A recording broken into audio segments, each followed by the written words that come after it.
খুব সাটান সাটান করে কথা বলতেছে তোমার মনে দেখছো? হইছে তুমি আর আমার উস্কানি দিও না। আমি কমু না কেন? তোমরা আমার লগে যেমন আচরণ করো মনে হয় যেন আমার কুড়াই পাইছো। বুঝলো তোমার মা?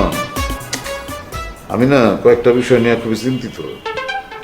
আমার তো মনে হইতেছে গ্রাম থেকে আমরা যে শহরে আসলাম যে স্বপ্ন নিয়ে, গোড়াতেই ভুল করে ফেলেছি। কেন এরকম কথা কইছ কেন? দেখুন এই যে আশিক চাকরিতে ঢুকলো, মাত্র কয়টা দিন হইলো। এখন তোর আর ভালো লাগতেছে না চাকরি করতে। এই চাকরিতে নাকি অনেক পরিশ্রম, সারাদিন বলে মোটরসাইকেল নিয়ে দৌড়াদৌড়ি করতে হয়। সে মোটরসাইকেলের তেলের পয়সাই নাকি সে সামাল দিতে পারতেছে না, খাওয়া দাওয়া করতে পারে না, মানে নানাবিধ অভিযোগ। সে বলে এই চাকরি করবে না। ও আল্লাহ, তাহলে তো বিপদ। এই কথা তোমার কখন কইলো? আমারও তো কিছু বললো না। তোমারে বলবো কেমনে? তোমার তো সে ডরায়। আর খালি আশিক না, আমার ইদানিং ওই যমুনাপুর নিয়েও খুব মানে অস্বস্তির মধ্যে আছে। তাদের নিয়ে অস্বস্তির মধ্যে থাকার কিচ্ছু নাই। জুমুর তো পড়াশোনা করতেছে, নূপুরও পড়াশোনা করতেছে, দুজন তো সুন্দর মতো কলেজে যায়, একজন ইউনিভার্সিটিতে যায়, আসতেছে। তুমি বিষয়টা বুঝো নাই। ওরা পড়াশোনা করতেছে সেটা দেখতেছি, সেটা নিয়ে আমার কোনো সমস্যা নেই। কিন্তু সমস্যা হইতেছে গ্রামে তো সবাই চিন্তা, ওরা কই যায় না যায় সে খোঁজ খবর সবসময় পেতাম। আর এই এখন সেই যে সকালবেলা ঝুমুর ছেলে যায়, আসে সে সন্ধ্যার পরে, সারাটা দিন সে কার সাথে থাকে, কি করে না করে, তো একই চিন্তা তো নুপুরে নিয়েও, মানে আমার ভালো লাগতেছে না। তা করে নিয়ে চিন্তার কিছু নাই, তারা সুন্দর করে পড়াশোনা করতেছে, অসুবিধা নেই।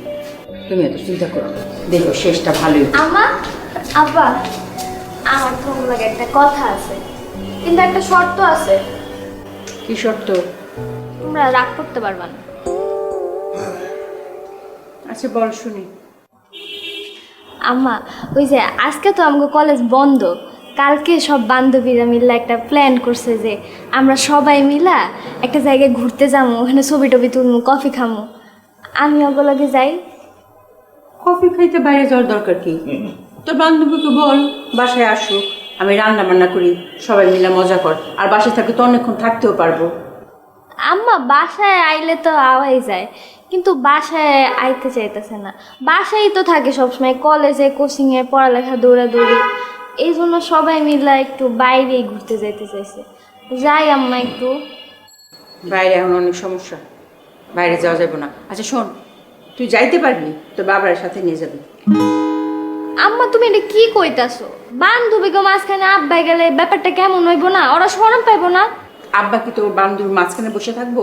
তোর আব্বা তো দূরে বসে থাকবো, তোর আরেক জায়গায় বসবি, তাইলেই তো শেষ। আম্মা, তুমি বুঝতেছো না। আব্বা, তুমি একটু আম্মারে বুঝাও যে তুমি বান্ধবীর সাথে আমার লগে গেলে কেমন হইব। ভালো হইব, তোর অতীতটা করতে ভালো না, অতএব তোর একলা তো ছাড়তে পারি না, যাইতে তো আমার হইবই। আব্বা, সবসময় একটা ব্যাপার নিয়ে ঘ্যান ঘ্যান করো না তো। তোমরা সবসময় আমার লগে এমন করো। কই ঝুমুর আপা বাইরে থেকে দেরি করে আলে, হ্যাঁ তো কিছু কও না।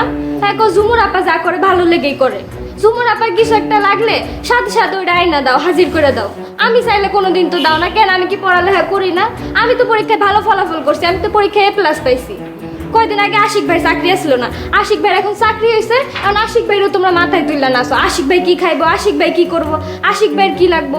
তোমরা সবসময় আমার লগে এমন করো। খুব সাটান সাটান করে কথা বলতেছে তোমার মনে দেখছো? হইছে তুমি আর আমার উস্কানি দিও না। আমি কমু না কেন? তোমরা আমার লগে যেমন আচরণ করো মনে হয় যেন আমার কুড়াই পাইছো। মা, তুই আমার পাশে এসে বস। আয় মা।